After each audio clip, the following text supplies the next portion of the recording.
Короче, я вообще в шоке, что творится с погодой на улице. Я доехал до Риги почти до места, и, снег. На улице 1 градус, к нулю все дело идет. И даже снегоуборочные машины вылезли, он уже ползает.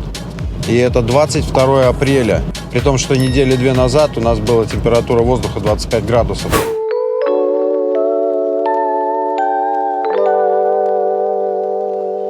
Да, я стесняюсь, я не знаю, что сказать. Первый раз перед камерой что-то буду говорить. Вот мама, привет. Там еще все, кто смотрит на Луне, всем марсианам. Ну что, у меня вот продолжаются эти приключения по месту, потому что я же слез уже, скажем так, с грузовика своего, на котором большинство смотрящих, наверное, этот ролик привыкли меня видеть. С красной Вольво с одного грузовика сразу на 7 грузовиков перепрыгнул. Да, сейчас пока надо в Латвии немножко делами фирмы позаниматься и довозы поделать. Как раз когда машина приезжает сюда в Латвию на отдых, что в машине стоять, если я могу прокатиться до Хельсинки, до Таллина, заработать дополнительных каких-то денег. Сейчас мы поедем на разрисованном нашем грузовике. Будет коротенькая у нас ходка на Таллин. Доедем мы сегодня до Таллина, там заночуем. С утра у нас будет 4 или 5 выгрузок, я точно не помню. Потом одна загрузка и назад в Ригу. Почти, наверное, 800 километров получится. И эти 800 километров, точно не лишние к общему пробегу машины. Ну что, на второй поедешь своей теперь, да? Вторая машина на фирме. Самая яркая. Привет. Привет. Привет. Вот резина, видишь? Вот это навье. Ты прям тут, прям навье. Сзади тоже еще зашибись должна быть. Сегодня по снегопаду, по гололеду нормально будет грести тебе. Она такая, конечно, больше шоссейная, но все равно. Это не то, что было у меня на Валентине, там уже как моя голова резина. Всем поменял колеса, себе такой, думаю, ладно, еще докатаю в последнюю очередь. А сейчас как там другого парня посадили, придется менять резину уже, как он приедет. То есть, получается, еду типа сюда, потом еду сюда, да? Да. Будешь перетаскивать, перегружать. У меня есть ты. Знаешь, нам, боссом, Нет. палеты двигать как-то не камильфо. Нашел себе, грузчика, водителя персонального, которого бесплатно до дома довозит, из дома забирает. Нормально ты? Ребята, вы бы знали, какие мне счета выставляют за свои услуги, вы похерели. Да вы похерели, как дешево я снимаю вообще. То есть это 5-е, это значит конец прицепа, да? Да, она стоит с края, мы ее выгружаем. Потом едем в вторую точку, она тоже стоит с края, ее выгружаем. А вот эту надо будет, третью ее надо будет вытащить и достать. Короче, ты уже работал на этой работе, ты логику понимаешь, я пока еще так, знаешь. Я тебе подскажу, студенту, что. Боковая загрузка?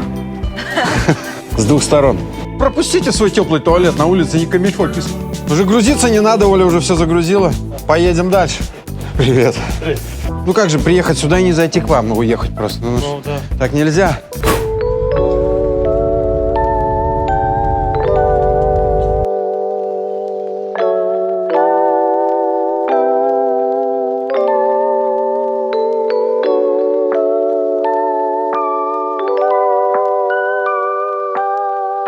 Это речка Салаца, которая впадает в Балтийское море. Течет она вот туда, вот там вот небольшой портик, и вот где-то метров 300 и выход в Балтийское море, точнее в Рижский залив. Да, Финский залив, да? Рига-Финский залив. Рига-Финский залив. Что за статуэтка, я не видел ранее, не обращал на нее внимания. Нептун какой-то, что ли? Или Нептун, или Пердон.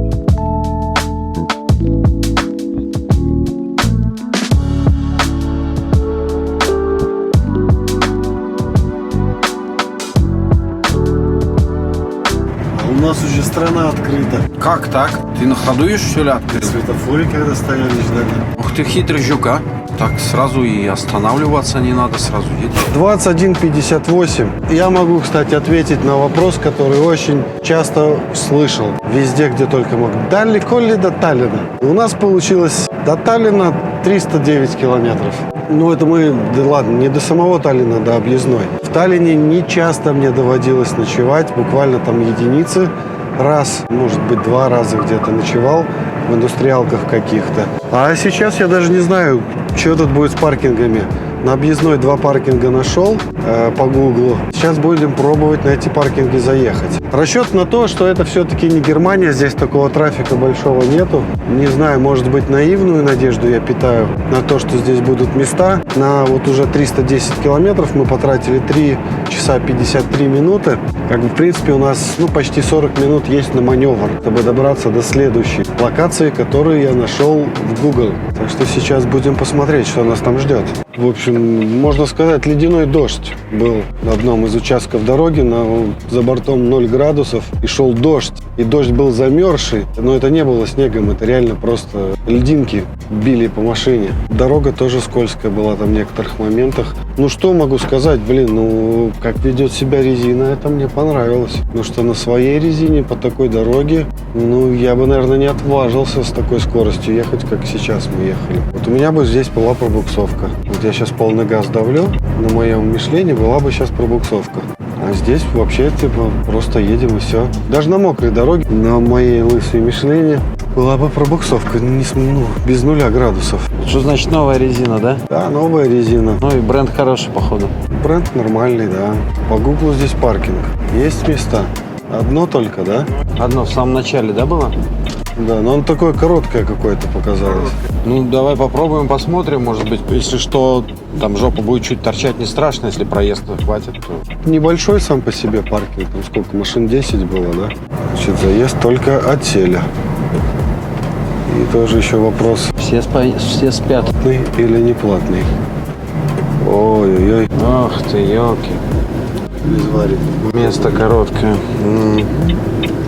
Да, это на маленькие грузовички. И тут жопой не приткнешь, потому что они мордой заезжают, и все будут задом выезжать. Можно спросить, подойти, слушай. Может? Давай схожу. Сходил он к тому коллеге, который он там стоит на той дальней заправке. Он, видишь, стоит одна с коня. Он расшторенный стоит. Он, к сожалению, тоже на отдыхе. Я уже так обрадовался, думаю, смотрю, может, просто на паузочку. Нифига, и там одно место только.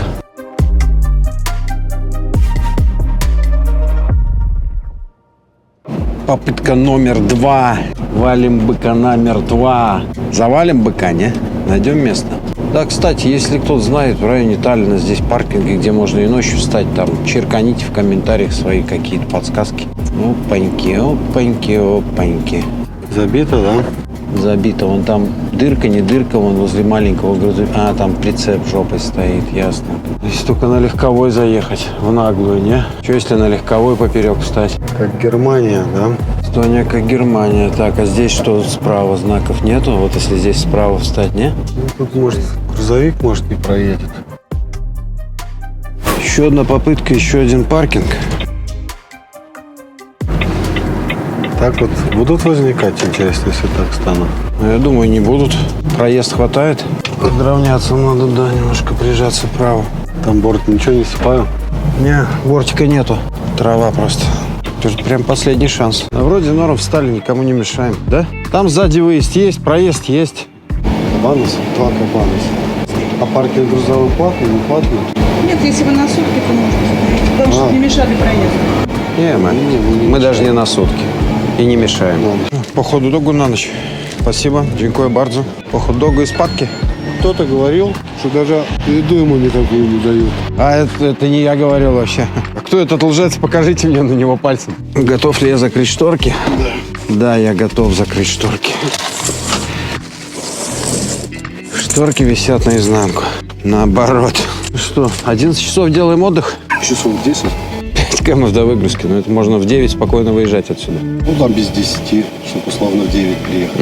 Будем раскладываться и отдыхать.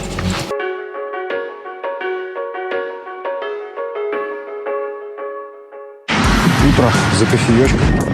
3,20 пол-литра кофе.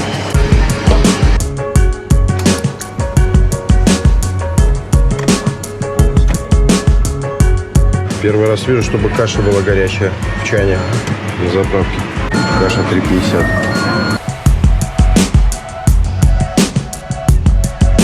Что творится, а? Эй! На первый взгляд кажется, что это снег. Но реально это же не снег. В конце апреля же снег не может выпасть, правильно? Это, я думаю, что это просто буря в Сахаре была, и песок сахарский принесло. В Европе, особенно в южной ее части, часто бывают наносы песка с Сахары. Правда, там где-то, если речь идет об Испании или об Италии, там, правда, он такой красноватый цвет имеет, оттенок. Но здесь, видишь, видимо, пока до Эстонии дошел, очистился, стал белым. Такое расстояние преодолеть, конечно, побелеешь. Ну, вот страха еще побелел. Страшно на высоте такой лететь и в такие края далекие. 5 километров нам до первого места. Будьте осторожны. 23 апреля на дорогах гололедица. Ну ты мчишься. Что ж ты творишь так? Еще и на гололеде. Резину проверил. Просто как притормаживает, интересно было. Снегоуборочные фигачат вон вовсю. В них уже, наверное, законсервировали эти машины, и тут пришлось распаковывать это. Скидывает снег, видишь?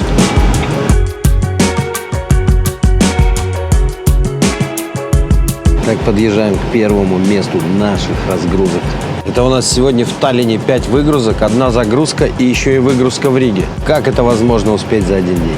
Не знаю, посмотрим. Пока что так, с трудом представляется возможным, особенно учитывая, что на выгрузках могут задержать, простоишь. А вот стоят, видишь, стояли машины, ставь здесь и все, и пойдем. Надо идти искать, где офис. Пойдем. Тут глубина снежного покрова сантиков 10, наверное. А, открыто. Походу сюда и разгружаемся.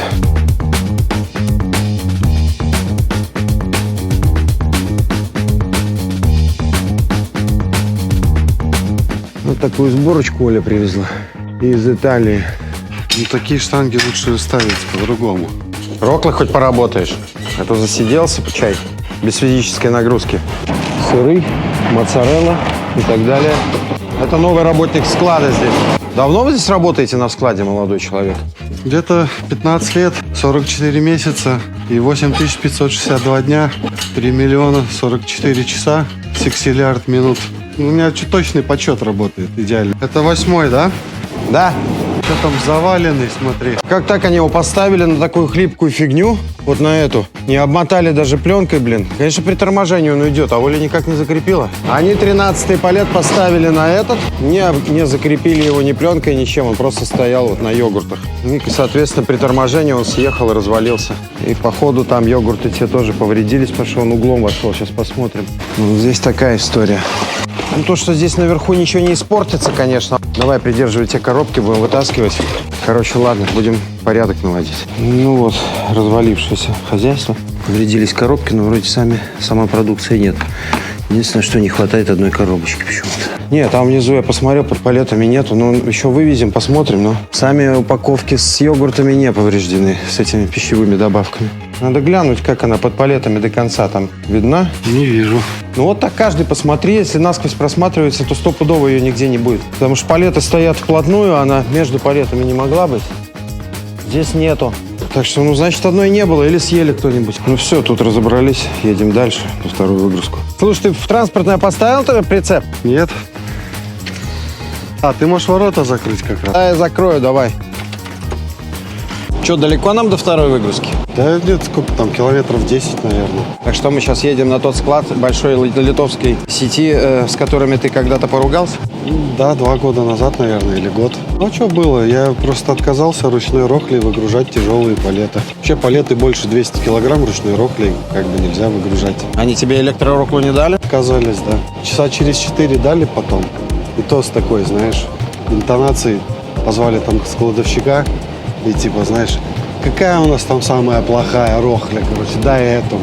Ну, невозможно в черных списках. Я потому что там кричал им, все, заносите меня в черные списки, идите вы на 3, на 5 букв и на 8 букв. И там всякие крылатые предложения с указанием направления движения были. Посмотрим, как они тебя встретят. Да я не пойду туда, тебя попрошу. Я пойду, что ли? Да? Я еще говорил, все, ждите трудовую инспекцию в гости, ждите ролик на ютубе, там вообще полный список. Ну, когда горячишься, там пытаешься уколоть как можно больнее. Вот так вот. Не трогайте его, а то он может и Покусать. покусать. Злой лысый. Да, скорее всего, на паркинге. Вон там вот ларек этот. Не ларек, а это проходная. Там, наверное, доки нести надо. Ну что, попрошу тогда тебя, да? Да. Заняться этим, да? Лады. Короче, сходил я туда в ларек. Они сказали, что нужен код резервации. Вот он образец дал. На 42 он начинается. Но дальше какие-то свои цифры. Надо их сюда записать. Посмотри, там какой-то код резервации начинается с 42. И потом с этим кодом идем туда. А где этот код резервации смотреть? А, 42, вот. Так, от одного клиента у нас 8 палет, а от второго клиента сюда у нас 3 палета. Сейчас грузовичок отъедет, пойдем в окошко. Вот, 3 номерочка внизу написали. Все, дядечка сказал, можем подъезжать. Пока что все дружелюбно, охранник спокойный, по-русски спокойно говорил со мной. Посмотрим, что дальше будет. Сидит себе, не вылазит из будки. Боится, что его побьют ногами здесь. Не знаю, бумаги будут тебя спрашивать по новой или нет. Красная контора, туда с документами. Площадка хотя бы большая, развернуться нормально может. Ноги, жопа, все мокрые уже, все. Здравствуйте. А тут разгрузочка у нас. Тут чувствую, что теплая, холодная. Куда нам? К 42-й ехать, да? Ясно, спасибо. Это по кругу вот дальше так объехать. Спасибо. Это теплый склад, а нам надо на холодный склад. Холодный склад с другой стороны здания. Этим ключом нужно открыть 49-ю рампу. И подъезжаем к 49-й, да. Шлифует, шлифует по снегу.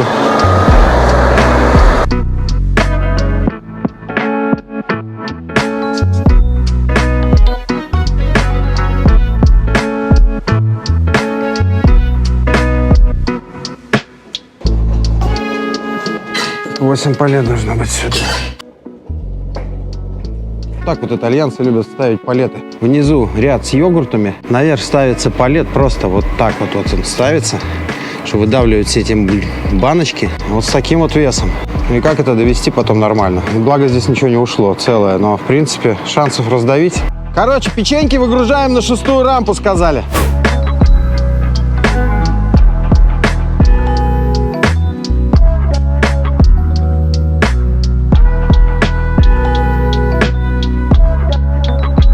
Шлифует по снегу, дотянуть не может. Приостанавливается и потом не может стронуться. И снова дали ключик для открывания рампы. Теперь аж такой ключик идешь, открываешь, сам их разгружаешь. Что делать? Сюда. О. Так, ну вопрос в том, что у нас 3 палета, которые надо выгрузить сюда, они за перегородкой. Соответственно, нам нужно сейчас отодвинуть эти 2, открыть перегородку, вытащить те 3 и все вернуть как было. Даже странно, что здесь грузчик выгружает, а не самостоятельно. Вот 2 палета мы отодвинули, которые были здесь, открыли перегородочку, и теперь 3 палета с печеньками выгружаем. Остальное пойдет на следующую выгрузку.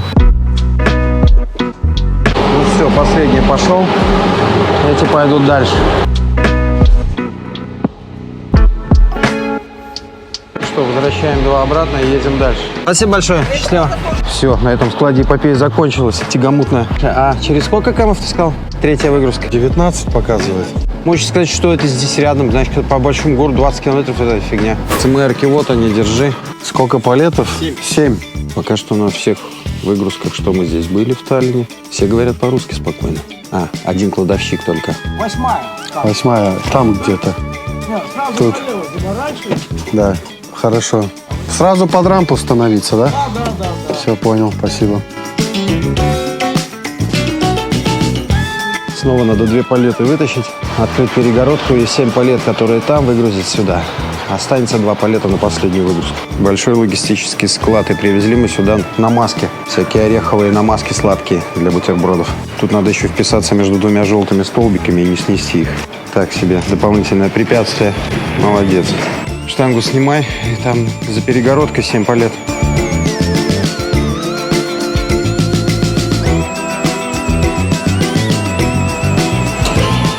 Так, вот эти все сюда, да? Все сюда, все 7. Осталось 4 палеты-коротыши. Ой, малыши.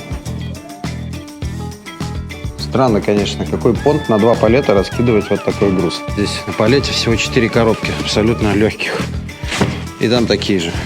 И для чего 10 коробок ставить на 3 палета? Это очень ценные 10 коробок, очень дорогие. Супер безопасность должна быть, супер отдельное место. Так, 12 вроде километров осталось до последней нашей выгрузки. 2 палета там надо будет выгрузить. И там где-то в километре от загрузки, в километре от выгрузки будет загрузка на Ригу. Конечно, план идеальный был бы сегодня загрузиться, но мы загрузимся, скорее всего, времени-то хватает. И поедем потом в Ригу на выгрузку. Было бы хорошо, если бы мы успели сегодня выгрузиться, потому что тогда я отгоню сегодня эту машину на сервис, ставлю ее, перед тем, как там Оля поедет в рейс, ее там немножко подшаманят. И потом с другого сервиса забрать забрать еще другую машину. И на ней я поеду уже послезавтра в Эстонию на загрузку. За стеклами поеду. Просто, блин, если все это получится сегодня сделать, тогда у меня завтра свободный день будет на какие-то другие дела. Наверное, вот там контора.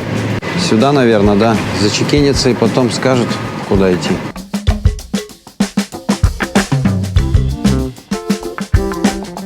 Просивайте. А погрузчика спрашивай, да? Поехал искать, короче.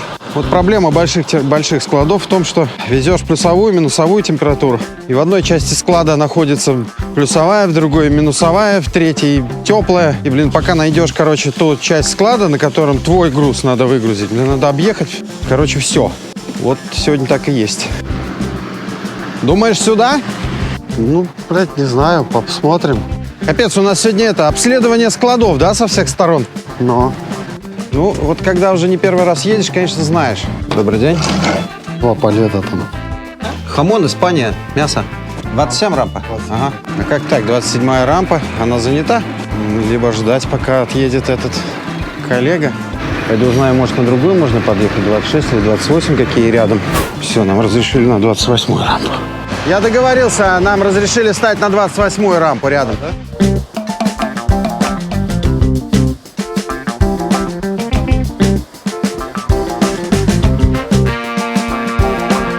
Что ты тут залип, Филипп? Пошли нас разгружать? Написано же было waiting in car. Ну вот, здесь уже холодно. Больше похоже на правду, что сюда. Вон мясо. Научился ворота открывать? Научил меня, хороший учитель. Я даже покажу вам этого учителя. Ой, она не опустилась до конца. Это засада бывает, блин, надо чуть отъезжать, вплотную нельзя. На ручной электророкли поехал разгружать. А что за рокла такая? Слушай, смотри, она же ручная, а здесь какое-то табло. Что это такое? С весами, скорее всего. А, весы? Фига. Вот такое я не видел никогда. О, это тяжелый. Тяжелые. Конечно, это же мясо. В этих коробках из Испании хамоны, ну и другая продукция мясная. Сачичон экстра. Колбаса, наверное, и хамон.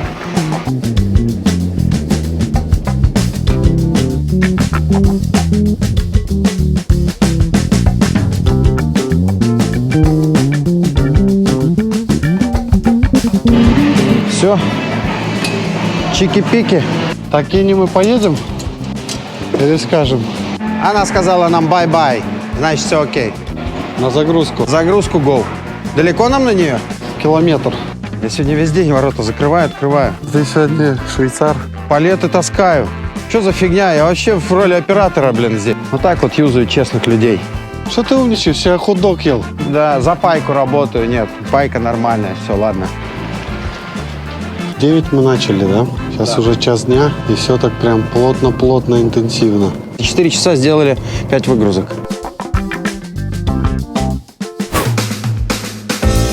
Ну что, када рампа? 11. Надеюсь, сейчас быстренько закидают.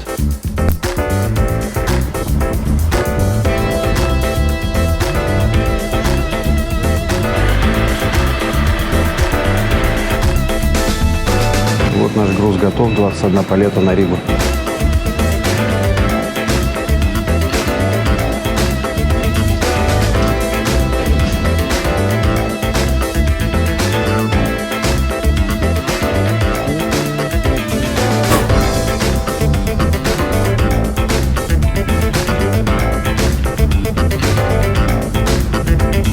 Меньше чем 1,5 часа после выезда из загрузки и доезжая до Пиарну, вот такая вот штука на улице. Походу здесь корова языком весь снег слезала.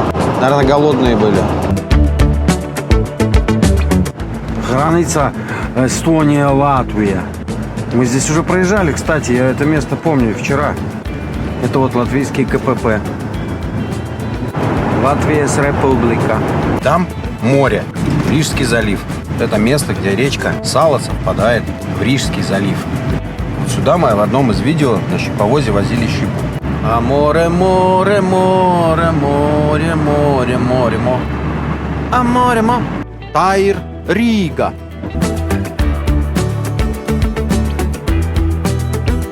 Здесь будет выгрузка проходить. проходим регистрацию там, заносим все данные, реф-номер, номер автомобиля, свой телефон, и смс-ки будешь получать, когда тебя будут приглашать на выгрузку, скажут, какая рамка. Что-то кашляю. Замерз, наверное? В нашем таллинском, эстонском снегу ты замерз, наверное, и немножко закашлял. Это ничего, пройдет. Спокойно у него в жопе, становись за ним и пойдем тогда на регистрацию. Я тебе там все подскажу, я здесь был уже не один раз. Вытрухайся давай. Перчатки уронил. Ну что ты такой, ну? Я не специально.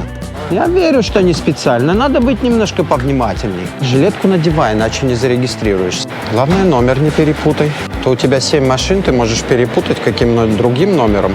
Прошло, наверное, минут 15 с того момента, как мы зарегились. И уже пришла смс-ка на приезд. С номером рампы, с номером двери, как обычно, и с номером пин-кода. Какая рампа-то у нас? Так, ворота 98. Да, едем по кругу, она с другой стороны склада. Я перед выездом сбрасывал показания одометра, пробег. Получилось вот здесь, вот прямо вот здесь вот у нас 709 километров. До сюда, кстати, от загрузки получилось 4 часа 3 минуты. Да, привезли мы сюда что? Мы привезли пустую тару всякую разную. Коробки, пакеты, полиэтиленовые коробки для яиц, стаканчики для кофе. В общем, тару. Да, Мартыш? Привет, может быть, дали тебе рампу уже? Да, слушай, да, дали. Только что смс-ка вот пришла, как раз выехали, едем. Давай, спасибо. Давай, пока-пока. Ладно, я люблю на электророкле покататься, так что пойду, там 20 палет, фигня, сейчас выкинем. Да, я попробую подремать немножко. Ну что, покатаемся маленько?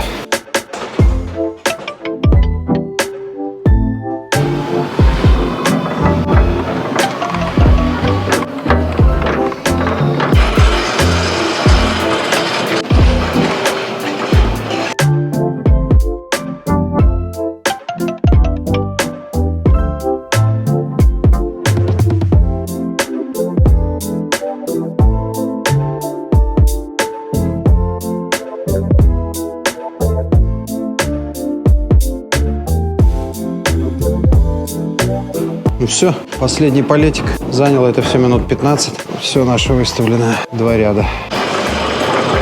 Короче, история такая. Раньше привозишь на этот склад, они сами принимают товар, рассортировывают. Сейчас вот такие палеты собраны, где разные позиции. Нужно самому водителю на разные палеты разложить все по видам, которые мне сейчас надо перекладывать. Это еще на полчаса работы. Я не ожидал.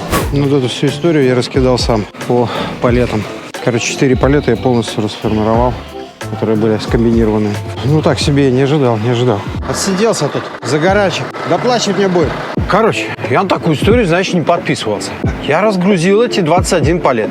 Электророклы, все красиво. Я к ней подхожу, говорю, вот, ну я знаю, что они принимают. И я знаю, что они, когда принимают, им надо, знаешь, рассортировать. Вот на одном палете у тебя стоит, например, 7 позиций, да? Микс. Они этот микс расформировывают на палеты, принимают и тогда бумаги отдают. А тут я к ней подхожу, она мне говорит, знаете что, а вы сейчас должны все это рассортировать сами. Я говорю, в смысле? Она говорит, ну да, вот тот, 5 палет, на них там микс по 7 всяких позиций до самого низа. Вы их должны расформировать на отдельные палеты. Я говорю, а что мне раньше не сказали? Я бы хотя бы их в кучу не ставил, я сейчас их достать даже не могу. Они там вот дальше, они в глубине, как бы в этих рядах. Она говорит, ну, раздвигайте вот пустые палеты, короче, все. Я говорю, а что такое? Говорит, а уже вот, недавно так стало, водители уже ваши знают. И я, вот так вот разделся до майки и бегал как электровеник, все это рассортировал сейчас.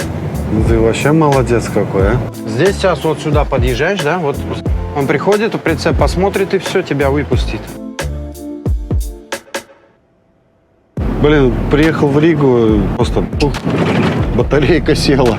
Просто вот такое у меня примерно сейчас внутри состояние.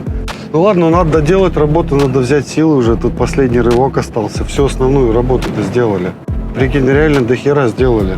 5 выгрузок в Таллине. Да. Загрузка в Таллине. И выгрузка еще в Риге, еще и успели это сделать. Сейчас еще в сервис машину отгоним. Это просто план максимум.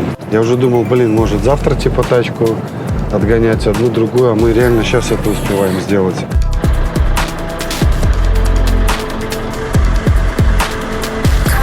Пока, красотка. Погнали. Далее. За другой красоткой. За блондинкой, за белкой.